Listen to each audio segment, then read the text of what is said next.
"Officer, remove her from this aircraft. She has no business sitting in first class." The command echoed through the cabin with the cold certainty of someone who believed appearances told the whole story. Conversation stopped. Seat belts clicked as passengers twisted around to see what had happened. Flight attendants froze beside polished service carts, and a pair of airport police officers stepped into the aisle with measured, professional expressions. Their attention settled on a woman wearing a plain black t-shirt, dark jeans, white sneakers, and a charcoal backpack resting beneath seat 2A.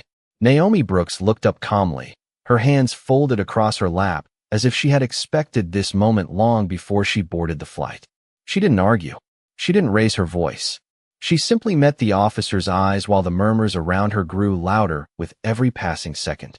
"Ma'am, we've been told you're refusing crew instructions," one officer said evenly. Naomi answered with the same quiet confidence. "I've followed every instruction that was legally given to me." The lead flight attendant crossed her arms. "She refuses to give up the seat." Naomi glanced at the boarding pass still resting neatly on her tray table. "Because it's the seat I purchased." A businessman several rows back shook his head without knowing a single fact. An elderly woman frowned, as though the situation made no sense. A college student lifted his phone but hesitated before recording, unsure whether he was witnessing misconduct or merely confusion. The captain remained unseen behind the cockpit door, while tension spread through the cabin like a gathering storm. The officer looked down once more. "Ma'am, if you don't step off voluntarily, we'll escort you off the aircraft so we can resolve this at the gate." Naomi slowly stood, lifted her backpack onto one shoulder, and smoothed the sleeve of her shirt with unhurried precision. Her composure unsettled everyone watching. People expected anger. They expected panic. Instead, they saw someone who carried herself with the quiet confidence of a person who feared nothing inside that airplane. As she stepped into the aisle, another passenger whispered loudly enough for several rows to hear. She should have known she didn't belong up here. Naomi paused for only a heartbeat before looking toward the windows where the evening sun reflected across the wing. "Belonging has never been determined by the loudest opinion in the room," she said softly. The words landed harder than anyone expected. One young flight attendant standing near the galley lowered her eyes, as though something about the exchange felt painfully wrong. A father traveling with his teenage daughter quietly reached over and lowered his daughter's phone. "Just watch," he whispered. "Sometimes the truth shows itself." The officers politely guided Naomi toward the aircraft door without placing their hands on her. She walked beside them with steady steps, leaving behind a cabin filled with uneasy silence and uncertain faces. The lead flight attendant watched her disappear through the open doorway, convinced the disruption had finally ended. She couldn't have been more mistaken. Naomi stopped just beyond the aircraft entrance, turned once toward the cabin, and looked back with an expression that revealed neither anger nor defeat. Then she checked the time on her watch and spoke with absolute certainty. "You have exactly 3 minutes before this airline changes forever." No one laughed. No one answered. The words lingered in the jet bridge long after she disappeared from sight, and inside the aircraft an uncomfortable silence settled over every passenger because, without realizing it, they had all just become witnesses to the beginning of something far larger than a disagreement over a first-class seat. 20 minutes earlier, the gate had been almost peaceful. Travelers shuffled through the boarding lane carrying coffee cups, backpacks, and the quiet fatigue of another business day. Naomi Brooks joined the line without drawing a second glance. There was no designer luggage rolling behind her, no executive assistant clearing a path, and no security detail announcing her arrival. She carried a worn charcoal backpack over one shoulder, a slim leather folder tucked beneath her arm, and a boarding pass printed under her real name. She preferred it. That way, titles had a way of changing how people behaved, and today she wanted the truth instead of courtesy. The airline had spent months celebrating record profits while customer complaints quietly accumulated beneath polished marketing campaigns. Anonymous reports described passengers judged by their clothing, questioned because of their appearance, and treated differently before anyone verified a single fact. Every quarterly report promised improvement. Every executive meeting produced another presentation. But numbers could hide what people experienced face to face. Naomi believed culture was never discovered inside conference rooms. It revealed itself where ordinary people expected simple respect. She scanned her boarding pass, heard the soft confirmation tone, and smiled politely at the gate agent, who returned a brief greeting before welcoming the next passenger. Everything seemed routine. She walked down the jet bridge at an unhurried pace, noticing small details that years of leadership had trained her to observe. A maintenance light near the doorway had not been replaced. A welcome sign leaned slightly to one side. Two crew members chatted comfortably until they noticed passengers approaching, then instantly shifted into professional smiles. None of those details concerned her. They simply formed part of the larger picture. Once inside the cabin, she found seat 2 Alpha exactly as listed on her boarding pass. She placed her backpack beneath the seat, slipped her folder into the seat pocket, and settled quietly beside the window. Outside, baggage carts crossed the ramp while the setting sun reflected against the polished fuselage. For a few peaceful moments, nothing suggested the flight would become unforgettable. A young flight attendant passing through the aisle offered a friendly smile before continuing toward the galley. Naomi returned the gesture, appreciating the simple kindness. Across the aisle, a retired schoolteacher introduced herself to the passenger beside her. A father helped his daughter organize coloring books for the trip. A businessman tapped steadily across the keyboard of his laptop. The cabin felt ordinary, exactly the environment where character revealed itself without warning. Naomi opened the leather folder resting on her lap. Inside were handwritten notes from previous inspections, each describing moments when dignity had quietly disappeared long before any formal complaint reached headquarters. She closed the folder after only a moment. Today was not about paperwork. Today was about people. She remembered another flight nearly 22 years earlier when she had been a young entrepreneur flying to her first investor meeting. She had worn an inexpensive blazer she could barely afford, and another traveler had asked whether she was searching for the correct cabin because, in his words, she did not look like someone who flew in business class. She had smiled then too. She had promised herself she would spend her career building organizations where respect would never depend on appearance. That promise never left her. As more passengers boarded, the atmosphere slowly changed. Curious glances lasted a little longer than before. Quiet whispers drifted through the first-class cabin. Naomi noticed them, but remained focused on the view outside the window. She did not know exactly who would reveal themselves that evening. She only knew that every meaningful test began before anyone realized they were taking one. The first hint arrived disguised as a polite smile. A senior flight attendant named Nicole Harrison stopped beside seat 2 Alpha, glanced at Naomi's boarding pass, and frowned almost imperceptibly before forcing another smile. "Good evening, ma'am. May I verify your boarding pass one more time?" Naomi handed it over without hesitation. Nicole studied it longer than necessary, comparing the printed name to the passenger sitting quietly by the window. "Thank you," she finally replied, though uncertainty lingered across her face. She walked toward the forward galley instead of returning the document immediately. Two other crew members leaned closer as she quietly spoke to them. Naomi could not hear every word, but she noticed the repeated glances in her direction. The atmosphere shifted almost invisibly. A few minutes later, a sharply dressed passenger entered the first-class cabin carrying a leather briefcase and paused beside seat 2 Alpha. He looked at Naomi, then at the overhead seat number, before turning toward Nicole with a puzzled expression. "I believe someone is sitting in the wrong place," he said calmly, though loud enough for nearby passengers to hear. Nicole approached again, this time accompanied by another senior crew member named Brian Ellis. "Sir, we are checking on the seating assignment," Nicole assured him. Brian looked directly at Naomi. "Ma'am, would you mind showing us your boarding pass again?" Naomi accepted the request with the same calm expression and handed it over once more. Brian examined it carefully before exchanging another uncertain look with Nicole. "Would you mind waiting just a moment?" he asked. Naomi nodded. "Take all the time you need." The businessman folded his arms. "I fly this route every month. I have never seen this seat assigned like this." Naomi turned politely toward him. "Neither of us benefits from assumptions." The man gave a brief shrug, but said nothing further. Nicole disappeared into the galley carrying the boarding pass while Brian remained nearby, pretending to organize the overhead bins, although his attention never drifted far from Naomi. Across the aisle, the retired schoolteacher quietly observed everything unfolding. The father, traveling with his daughter, noticed the repeated inspections as well, his expression gradually shifting from curiosity to concern. Several passengers exchanged whispers that spread through the cabin faster than the boarding announcements overhead. Moments later, Nicole returned with the boarding pass, but not with reassurance. "Ma'am," she said carefully, "there appears to be a discrepancy involving your reservation." Naomi accepted the document and looked at it briefly before meeting Nicole's eyes. "What discrepancy?" Nicole hesitated. "We are still confirming that information." Naomi smiled politely. The scanner confirmed it at the gate. Brian stepped forward. "Sometimes additional verification becomes necessary." Naomi nodded once. "Then verify it." Her answer was so simple that it seemed to unsettle them even more.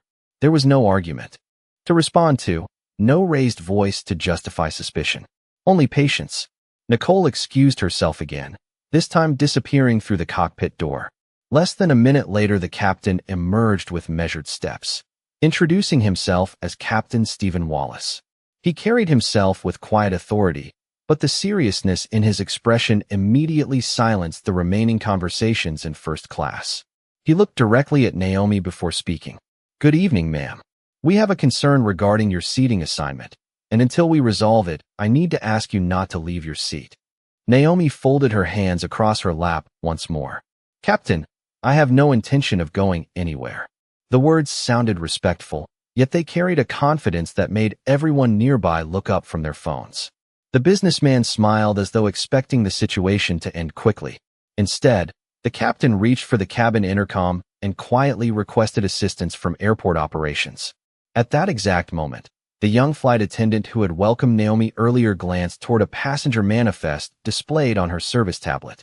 Her eyes widened for only a second before she looked back toward Naomi with growing uncertainty, as though she had just noticed something everyone else had completely missed. The cabin no longer felt like the quiet beginning of a cross-country flight. It felt like a room waiting for someone to deliver a verdict. Every whispered conversation faded as Captain Stephen Wallace stood beside Seat 2 Alpha with Nicole Harrison and Brian Ellis positioned only a few feet away. Naomi Brooks remained seated, her boarding pass resting neatly on the closed leather folder in front of her. She looked less like someone under investigation than someone patiently observing how the investigation itself was unfolding.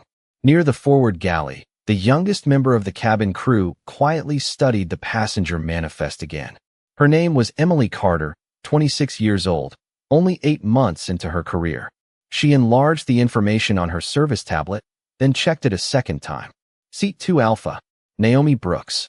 Confirmed. Executive fare. Verified at check-in. No. Alerts. No irregularities. Emily looked toward Nicole, clearly uncertain. "I think the reservation is valid," she said carefully, keeping her voice low. Nicole barely glanced at the screen before answering. "We are handling this." Emily hesitated. "But everything matches." Brian answered without looking at her. "There are circumstances you do not understand yet." Emily fell silent, but her eyes never left the passenger manifest. Across the aisle, a middle-aged attorney named Daniel Cooper quietly closed the legal brief he had been reading. He had listened carefully to every exchange since boarding began. Years inside courtrooms had taught him one lesson above all others. Facts usually became visible long before people were willing to admit them. He leaned slightly into the aisle. "Captain," he said politely, "may I ask whether this passenger presented a valid boarding pass?" Stephen looked toward him. "Sir, we are addressing an operational matter." Daniel nodded once. "That was not my question." The captain paused. "Her boarding pass scanned successfully." Daniel folded his hands. "Then what exactly is the concern?" No immediate answer followed. The silence itself became part of the answer. Several passengers exchanged uneasy looks. The retired schoolteacher slowly removed her reading glasses and whispered, "Something does not seem right." The father, traveling with his daughter, quietly nodded in agreement. His daughter looked up at him. Did she do something wrong? He watched Naomi for another moment before answering softly. "I have not seen anything that suggests she has." Emily gathered enough courage to step forward once more. Holding the service tablet close to her chest, she approached Captain Wallace. "Captain, I verified the passenger list again. There is no seating conflict." Nicole immediately interrupted. "Emily, return to your assigned duties." Emily remained where she stood. But if the system is correct, we should not continue treating this as though she is in the wrong seat. Brian's expression hardened. This discussion is over. Naomi quietly watched the exchange without saying a word. She had spent decades leading organizations, and she recognized the moment when someone discovered the truth but feared speaking it aloud. Emily looked toward Naomi with visible concern before lowering her eyes. Daniel Cooper spoke again, this time loud enough for several nearby rows to hear. The easiest way to resolve confusion is to follow the evidence instead of assumptions. A few passengers quietly murmured their agreement. The businessman who had questioned Naomi earlier shifted uncomfortably in his seat, no longer appearing quite as certain as before. Captain Wallace looked around the cabin and realized every pair of eyes was now focused on him. What had begun as a routine boarding delay had quietly transformed into something much larger. It was no longer about one passenger. It had become a test of judgment unfolding in front of an entire first-class cabin. Then Nicole's company phone vibrated. She glanced at the screen, read a short message, and her expression changed. Without another word, she stepped into the jet bridge, returning only moments later accompanied by 2 airport police officers who had been asked to assist before anyone had finished verifying the facts. The 2 airport police officers stepped into the aircraft with calm, measured professionalism, their expressions neutral as they paused beside Captain Stephen Wallace. Neither officer appeared eager to rush toward conclusions. One of them, Officer Michael Reynolds, looked first at Naomi Brooks and then at the boarding pass resting on her tray table. "Good evening, ma'am," he said politely. "We were told there is a dispute involving your seat assignment." Naomi nodded. "There is a dispute. Whether there should be one is another question." Officer Reynolds appreciated the answer. It was direct without being confrontational. Before he could continue, Nicole Harrison spoke quickly. "She has refused repeated instructions to relocate." Naomi turned toward the officer. "I have repeatedly asked for the reason behind those instructions. I have not received one." The cabin grew even quieter. Daniel Cooper remained seated with his attention fixed on every word. Emily Carter held her service tablet close against her uniform, clearly uncomfortable with the direction the situation had taken. Officer Reynolds extended an open hand. "May I see your boarding pass, please?" Naomi handed it to him immediately. He examined it carefully before passing it to his partner, Officer Linda Foster, who compared the printed information against the electronic passenger list provided by airport operations. She frowned slightly. "The information matches," she said quietly. Nicole immediately replied. "Captain Wallace requested additional verification because there are concerns beyond the reservation itself." Reynolds looked toward the captain. "Can you explain those concerns?" Stephen hesitated for a fraction of a second that felt much longer inside the silent cabin. "We received reports from the crew that something did not seem right." Reynolds lowered the boarding pass. "Based on what?" No immediate answer came. Naomi remained perfectly still. She had learned years ago that silence often revealed more than arguments ever could. Looking through the oval window beside her, she caught the fading reflection of the evening sky, and for a brief moment another memory surfaced. She was 23 years old, standing inside a small regional airport after saving for months to attend an investor conference. She remembered presenting her ticket while another traveler walked past without being questioned. The airline employee had studied her identification 3 different times before finally asking whether she could really afford the business fare. She had smiled politely that day too, swallowing disappointment instead of anger. Walking through that airport alone afterward, she promised herself one thing. If she ever built organizations of her own, dignity would never become a privilege reserved for appearances. The memory faded as quickly as it arrived. She looked back toward Officer Reynolds with the same calm expression. "Officer," she said gently, "I will cooperate with every lawful request. I simply hope every decision today is based on facts." Reynolds gave a slight nod. "That is what I intend." Before he could continue, Brian Ellis stepped forward. "Captain, we cannot continue delaying departure." Nicole added, "Other passengers are becoming uncomfortable."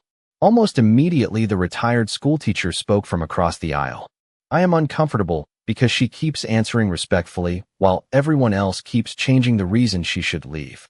Several passengers quietly agreed. Even the businessman who had first questioned Naomi no longer spoke. Emily finally gathered enough courage to raise her voice. Captain, the passenger manifest still shows no conflict. I checked it 3 times. Nicole looked at her sharply.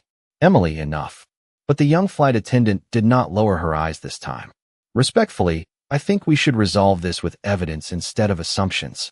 The words seemed to linger in the cabin like a challenge no one wanted to answer. Officer Reynolds slowly returned Naomi's boarding pass. Then his radio crackled with a brief message from airport operations requesting that the passenger be escorted into the jet bridge while additional questions were addressed. He looked at Naomi with genuine professionalism. Ma'am, would you be willing to step off the aircraft with us so we can continue this conversation outside? Naomi rose calmly, slipped her leather folder beneath one arm, lifted her backpack onto her shoulder, and answered with complete composure. I will walk with you. The truth has never been afraid of daylight. The jet bridge felt strangely quiet compared to the restless cabin behind them. Through the open aircraft door, Naomi Brooks could still hear the soft murmur of passengers trying to understand what they had just witnessed. Officer Michael Reynolds walked beside her, while Officer Linda Foster remained a few steps behind, maintaining a respectful distance rather than treating her like someone who had done anything wrong. Captain Stephen Wallace, Nicole Harrison, and Brian Ellis followed close enough to observe every word. Outside the aircraft, airport employees continued their routines, unaware that a decision made only moments earlier was about to ripple far beyond a single departure gate. Reynolds stopped near the terminal windows overlooking the ramp. Ma'am, before we continue, is there anything you would like us to know that might help us understand this situation? Naomi looked through the glass toward the aircraft sitting quietly at the gate. Only that every important decision begins with a simple choice. People either verify facts or they trust assumptions. Reynolds nodded thoughtfully. Fair enough. Nicole folded her arms. We still have an aircraft full of passengers waiting. Naomi turned toward her with the same steady composure she had maintained since boarding. Then I hope we resolve this correctly, not quickly. Emily Carter had quietly stepped into the jet bridge despite being told to remain inside. Holding her service tablet, she approached Captain Wallace. Captain, I checked the passenger records again with operations. Everything still matches. Brian sighed impatiently. Emily, this has already gone beyond the reservation. Emily answered carefully. Then what exactly is it about? No one answered immediately. The silence felt heavier than any accusation. Naomi reached into the pocket of her backpack and removed a simple black smartphone. There was no dramatic movement, no attempt to make a scene. She unlocked the screen, selected one contact without scrolling, and placed the call. The line connected almost instantly. Good evening, a familiar voice answered. Naomi spoke calmly, almost quietly. Begin protocol black. There was a brief pause before the voice replied without hesitation. Confirmed. Protocol black is now active.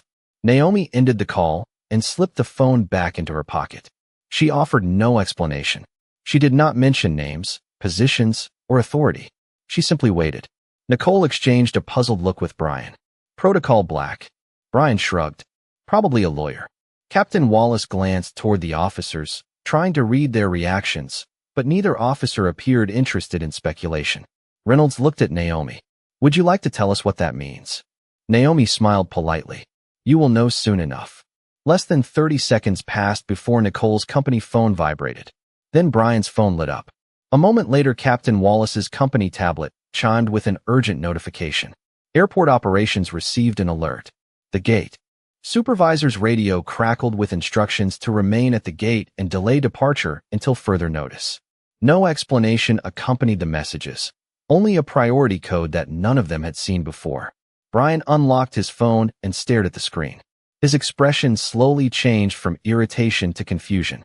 Nicole checked hers immediately afterward, her confidence beginning to fade. Captain Wallace opened the notification on his tablet, read the first line twice, then looked back toward Naomi as though seeing her for the first time. Even Officer Foster noticed the sudden shift. Captain, she asked quietly, is everything all right?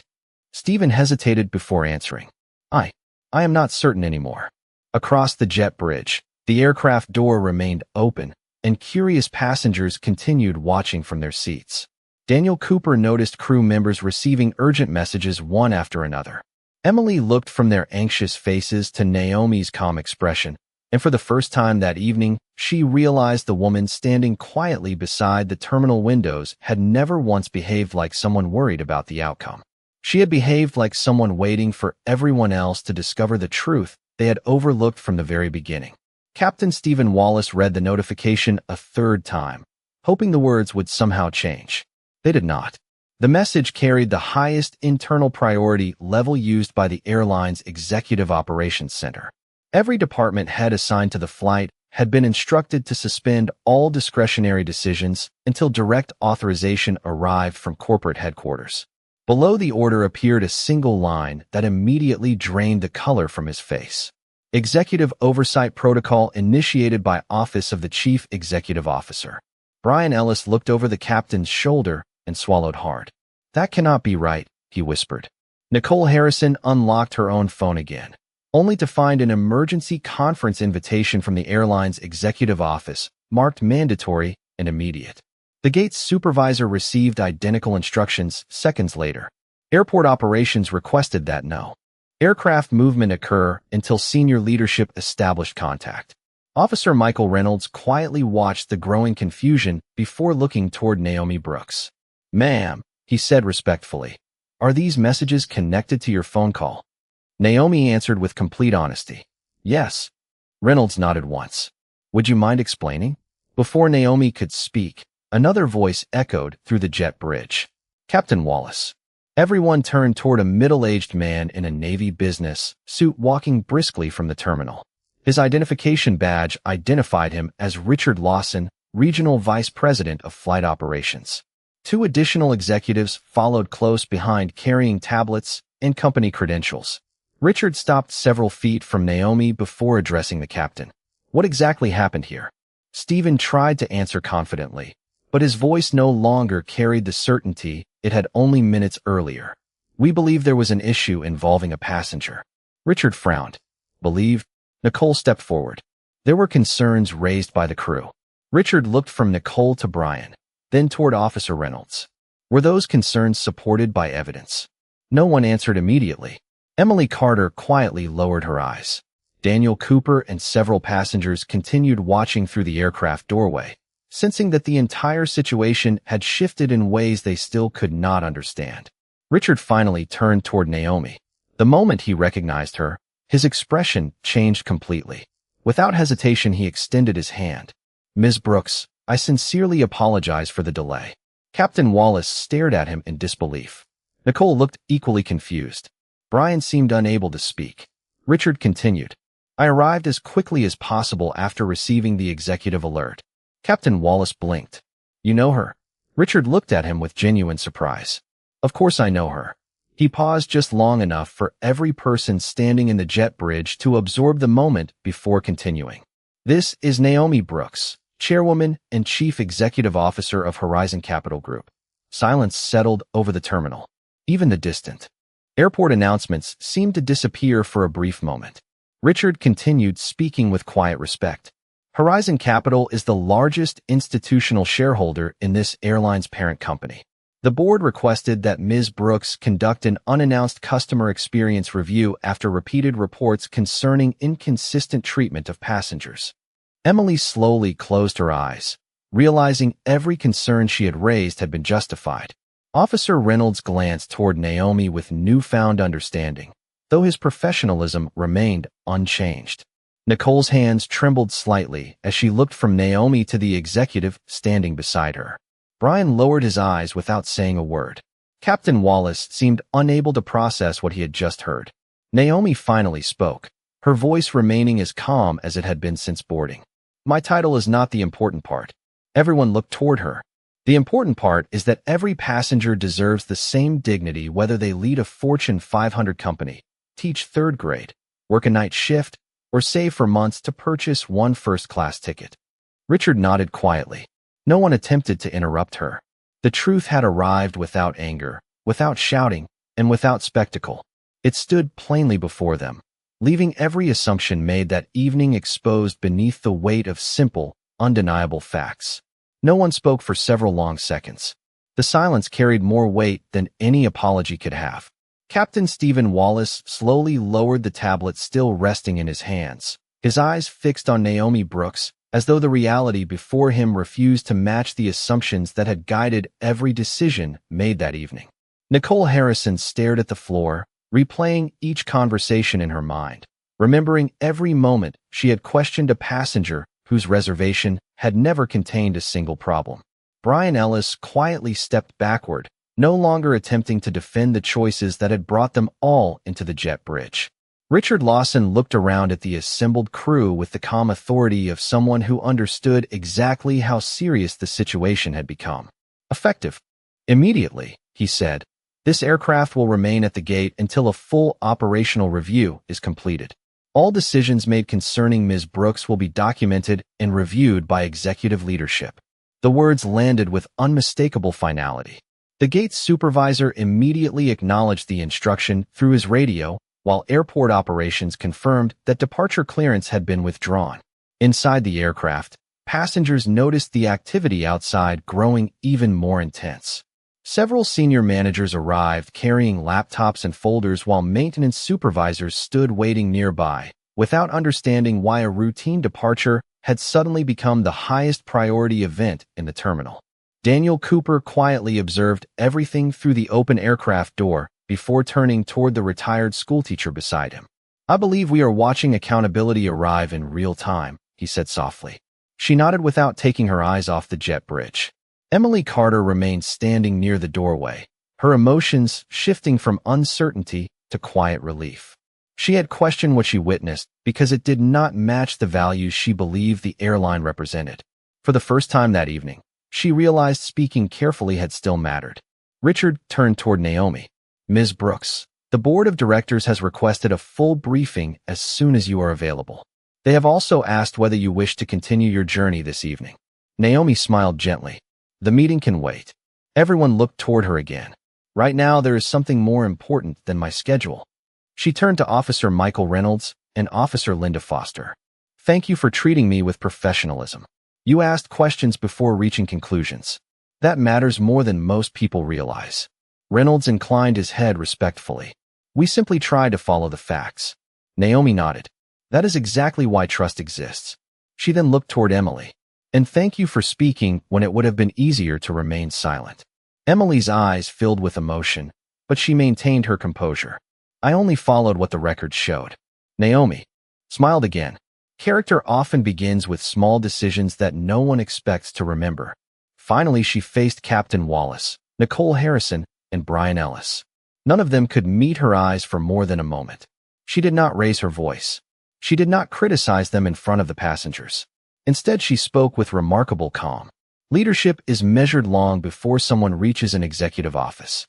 It begins with how we treat the stranger whose story we do not know. Those words settled over the jet bridge with quiet permanence. Richard instructed the crew to prepare a different aircraft for the waiting passengers while executive investigators secured the reports, communication records, and passenger logs from the evening. The original flight would not depart until every decision leading to the incident had been examined. As Naomi looked once more toward the aircraft, she realized the true purpose of the inspection had never been to discover whether policies existed. The policies had always been written. The real question was whether ordinary moments reflected the values those policies promised.